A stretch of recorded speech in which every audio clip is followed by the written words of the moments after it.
Good afternoon. Welcome back to Passionate World Talk Radio. Educate, enlighten, entertain. And now on Cool Your Heels with Lillian, my special guest is Christy Hall, who is the CEO of Michael Christy Skincare and who wrote a book called Your Beauty Advocate, a no-nonsense guide to age-defying skincare. So good afternoon, Christy. I hope the sun is shining for you. Hi, Lillian. It is. We're here in Arizona. We have lots of sun. Except when it's raining. It does rain out there, maybe? Yeah, we get a fair amount of rain. But, yeah, we have more sunny days than probably most of the country. It's actually a beautiful day today. That's terrific. So you're a beauty expert. Is that what prompted you to write your book about age-defying? Yes. So a little bit about me. I'm a board-certified physician assistant. I've been doing exclusively aesthetic medicine and cosmetic dermatology for going on the last 20 years. And I find that, like, every day, I'm doing consults with new patients, new clients, and there's just so much misconception and so much confusion out there. And I really wanted to write my book to help guide people through the world of aesthetics, whether they just want healthier skin or if they want to, look the best as they age, and really kind of give a guide on how to achieve that. It's necessary. If you listen to half of the commercials that they have for women, although I know boys and men have problems too, but most of them are women for one thing and another. Mm-hmm. And what do you hear as they age? I can't believe it. I've got acne. Not only on my face, but it's on my body. And these skin tags, oh my God. And then you look up what can cure them, and you get anything from miraculous curves that somebody finds in a stream buried 9,000 feet below the Earth's surface, or something they've brought back from the moon that an alien left behind by mistake. Yeah, it doesn't need to be that complex. So could you please go through some of the steps how someone, mostly women and girls, although, again, guys, I'm not discriminating against you. My kid had acne problems when he went from the pubescent into young maturity at the age of 9. Mm-hmm. But the thing of the matter is more girls seem to have this problem than guys, or at least girls talk about it where guys do not. Yes, and that's a great point. So, yes, men are definitely getting more interested in this industry as well. But for the most part, we speak to women as our main client base. But at Michael Christy and in Your Beauty Advocate, I like to kind of educate on what does your skin need to work its best. So if you think of like a child's skin, anyone under age 10, it's perfect, right? You have smooth pores, you have no wrinkles, you have nice supple skin, it's radiant, it hydrates itself, it's never dry, it doesn't have acne. And why is that? The reason is because the skin is functioning at its optimum.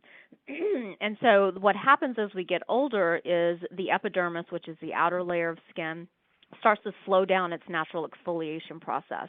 And when that happens, we start to get our oils trapped into the pores, so that contributes to acne, or we start to have more dry skin or dull skin. Our skin becomes more sensitive. It just doesn't look as radiant, or you feel like you have to put tons of moisturizer on. And so that's just a dysfunction of that outer layer of skin, the epidermis. And then what we see on the deeper layer, which is the dermis of the skin, that's where your collagen and your elastin lives, and that's what keeps the skin really firm. So when we hit our 30s, we start to see wrinkles showing up, and that's what's happening is that collagen is starting to break down or disintegrate.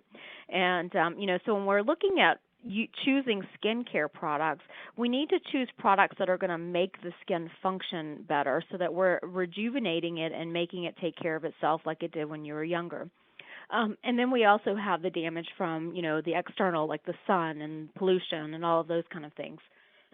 Excuse me. And, so we need to protect from that as well. So as we're choosing skincare products, that's what we're looking at doing, and that's how we treat acne. However, acne can also be an inflammatory condition, so we talk about like what's happening on the inside of the body as well, and so I usually educate on diet and those kind of things. So when you see something that says, here are some, I know there are a lot of things out there now on the grocery shelves where you can rip off your blackheads, for example. Yes. Or if you press it, and I used one in my generation, you were supposed to squeeze it out. Mhm. Is any of this stuff, which I put right up there with old wives' tales, good for you to do that?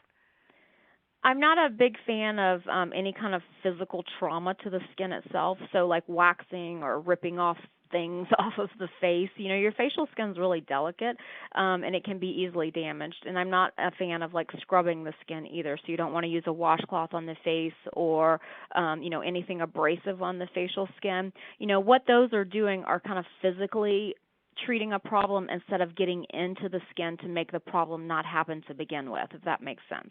So, like putting more moisturizer on dry skin, you're just trying to put a Band-Aid on the problem, but you're not actually fixing the problem. So kind of rethinking, like, what is happening here? What is causing the pores to get clogged up? Number one, that's the epidermal on the outside of the skin, we have too many dead skin cells. So how do we turn those over faster? So we need ingredients that are going to get down into the skin and make that system happen more frequently.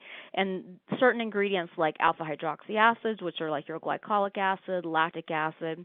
If you have more oily type skin, salicylic acid is great for that. Or I love retinaldehyde vitamin A. So vitamin A can come in a prescription strength as well. In Michael Christie, we use the retinaldehyde plant-based version of it, which is less irritating on the skin.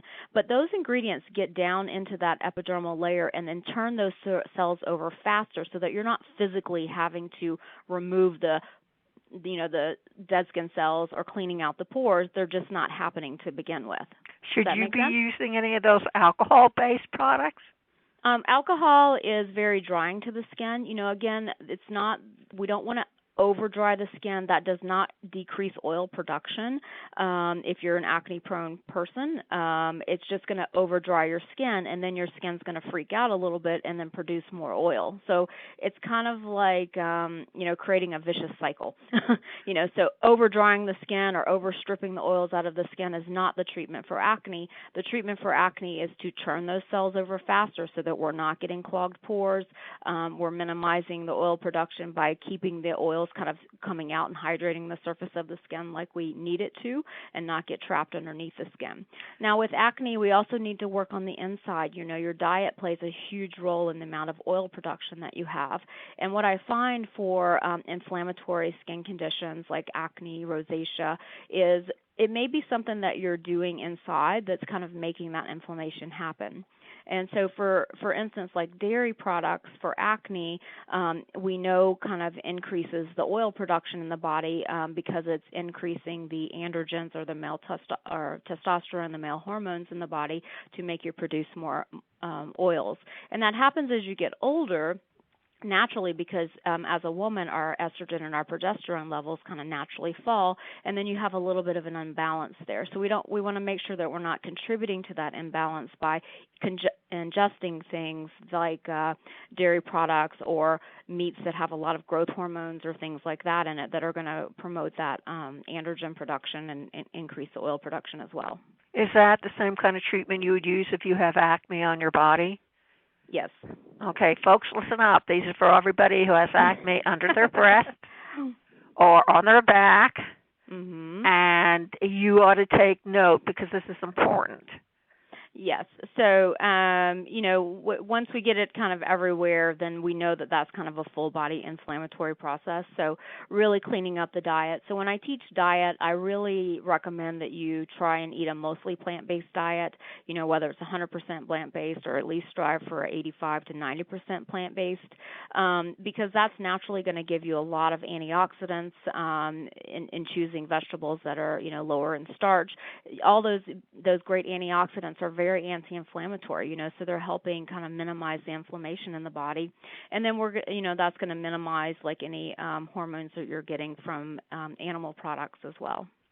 So what about those dark spots that they talk about? I mean, I have 2 patches that I don't even know where they came from, but they're on my face and they just seem to be an eyesore, but at the same time you're told to leave them alone. Yeah, so dark patches, for the most part, are just sun damage. And so, if you're fair skin, or even darker skin, it shows up as kind of discolorations in the skin surface itself. If you're a lighter skin type, it's going to look more kind of brown and patchy, which are freckles. So freckles and brown spots and all of those kind of discolorations are 100% sun damage. So it's a wives' tale that it's liver spots, or it comes from age spots. It comes from age because you've had that much sun exposure over time, and it shows up as beautiful brown spots on the skin. And so those need, you can minimize those with using the skincare products. So again, kind of turning over that outer layer surface of the skin. Your melanocytes, which are your pigment cells, live in the deep layer of the epidermis, which is in that top layer. And so once we start turning those cells over faster with like the vitamin A that I talked about, the alpha hydroxy acids, lactic acid, those kind of things, you're going to see some lightening of those. But we also have ingredients that can actually go down and kind of minimize the melanocytes and make them look less reactive to sun exposure and brown spots. So we can lighten those up with certain ingredients. We have a vitamin C serum, so vitamin C can lighten up brown spots. There's ingredients like sonji mushroom extract. There's hydroquinone. There's ingredients like that can kind of go down and lighten those up. Or you can move into doing a skin treatment, like a laser or a chemical peel or something like that as well. But we always want to take care of the skin on a daily basis at the same time. So if you're a young teenager, I have 2 teenage granddaughters that have just turned, no, they've already 13, they're going to turn 14. Yes. What would be, and I'm sure what you're going to be saying, the kids need to start learning how to take care of their skin, especially their face, when they go into teenhood, because that's when things really are turned upside down on their heads for both boys and girls. Absolutely. So what would be a good, typical, step-by-step process for them to do, not just ladies and gentlemen, at night, but also before you go out to school in the morning? Yes, so we want to, establish a habit of doing your skincare routine in the morning and the evening. And I think, because this is important to a lot of women, I think you can even teach younger kids, to kind of get into that habit. In the morning, we wash our face, with a cleanser. We use our fingers to wash the face, a good 30 to 60 seconds with a good cleanser that's not going to dehydrate the skin. We have 2 great cleansers in our skincare line. One has the alpha hydroxy acids in it. The other is more gentle for people with a more sensitive skin type. And then in the morning, we want to make sure we're wearing good sunblock. Even if you live in a climate that's very rainy, you still get a lot of UV damage, and that's what creates those brown spots as you get older. So anything that you're doing in your teenage years is going to show up about 10 to 15 years later. So when you hit 30, all those sunning days that you maybe spent at the pool are going to show up as brown spots and wrinkles at age 30 from what you did when you were 15. So getting in the habit of wearing a good sunblock every day. Sunblock needs to have zinc oxide in it. If it's just an SPF without zinc or titanium dioxide, then you're really not getting a lot of protection from wrinkles, brown spots, skin cancers, those kind of things. And then we want to, in the evening, wash our face again and then do the products that are going to increase the natural hydration and the natural exfoliation process. So that's where like the retinaldehyde vitamin A, and even like we have our rejuvenating swipes, which are great for acne-prone skin and then turning over those cells faster. And when we turn over cells faster, that will naturally make your skin produce more moisture. So if you're a dry skin type, you will notice that over time of using the products and getting your skin healthier, that you'll have your own natural hydration back. So you won't need to put a ton of moisturizer on, and that's why I didn't really mention that as kind of a basic of skincare.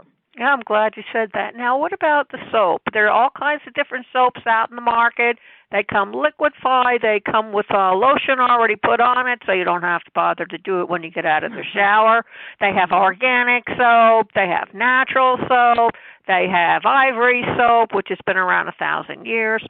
So what kind of soap? And before you smirk here, folks, my doctor asked me pointedly, what soap are you using? And when I told him, he says, good soap, good soap. And that was the end of that. But The thing of the matter is, I don't really think that primary physicians really know their soaps as well as the people who go and study them, like Christine does. So let's see what she has to say.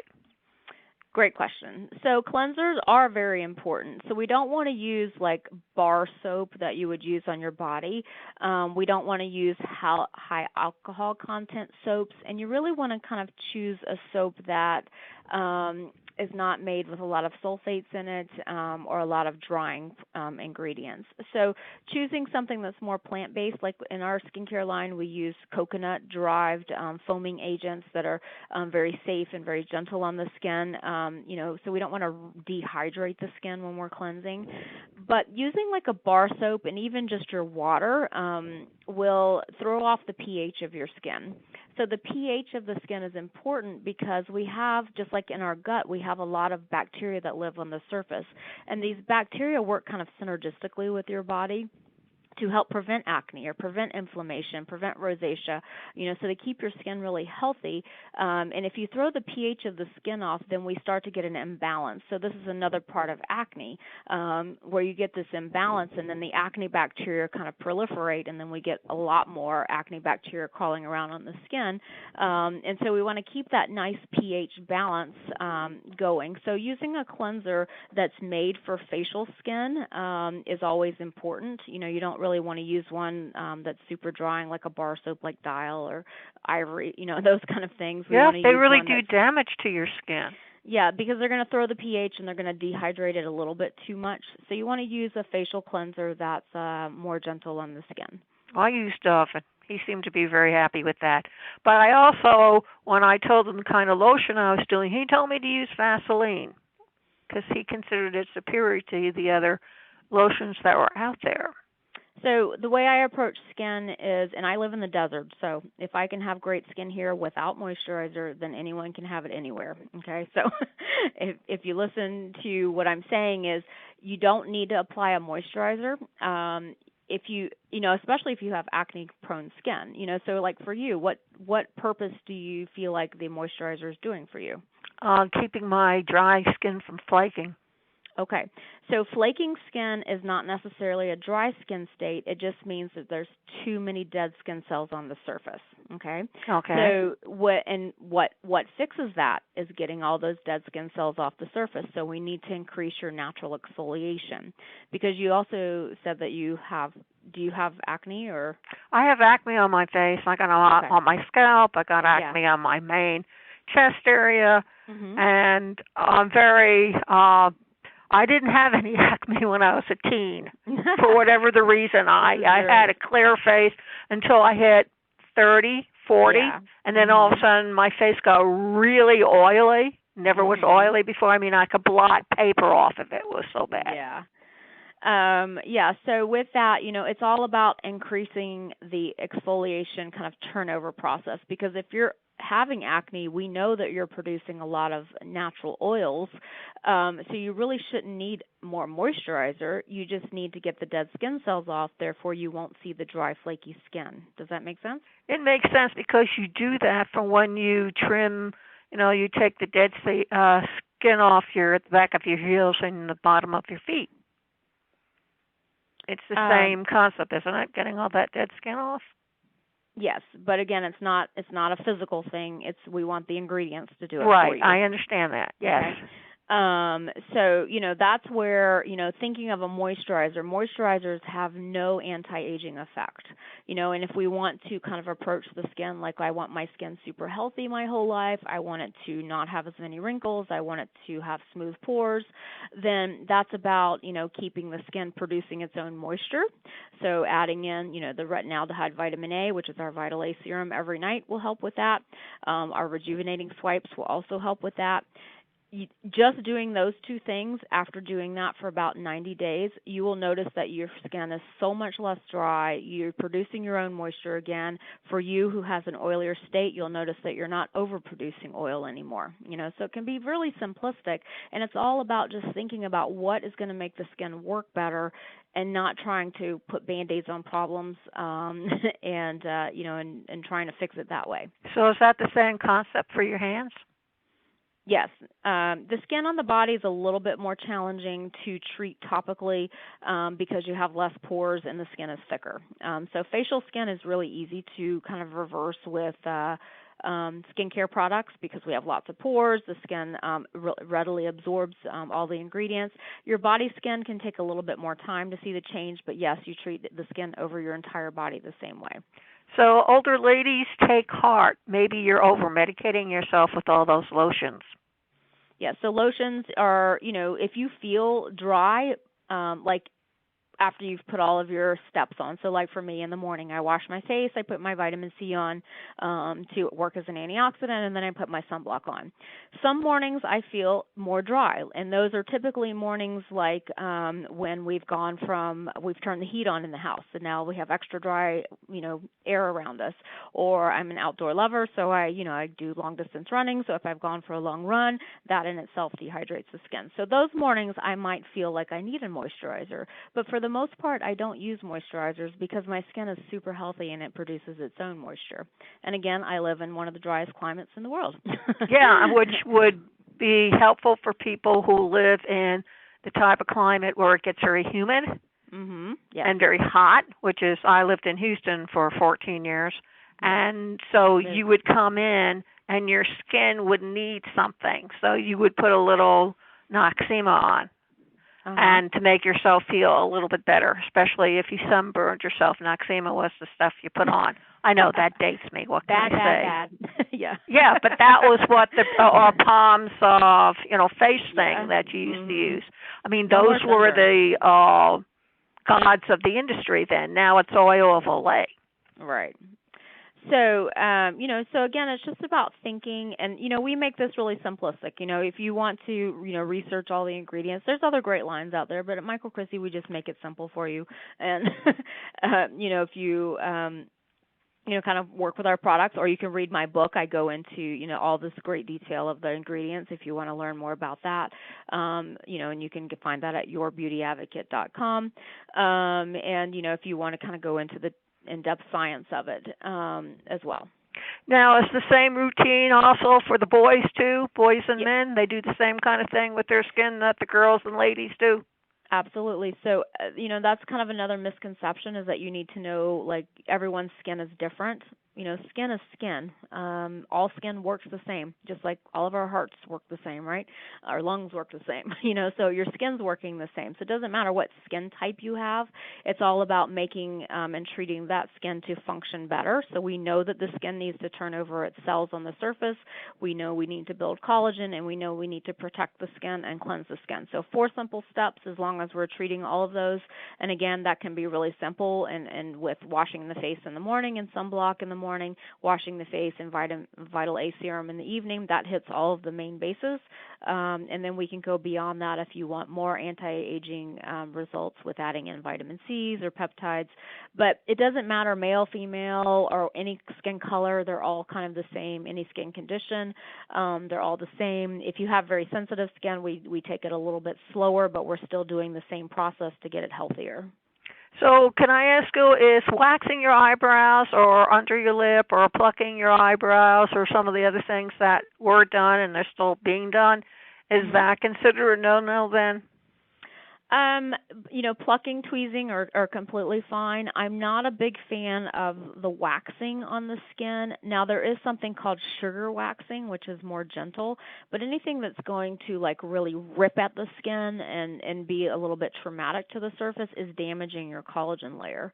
So I'm not a big fan of the waxing. Other than the sugar waxing, and I don't know if you're familiar with that. Oh, yeah. Threading is fine. Tweezing is fine. Even shaving. I shave my face once a month. You can do that in a facial where they do, they remove, it's called micropeeling or dermaplaning, where they remove the outer layer of skin, surface of the skin with an exfoliation, but they also are removing the hairs.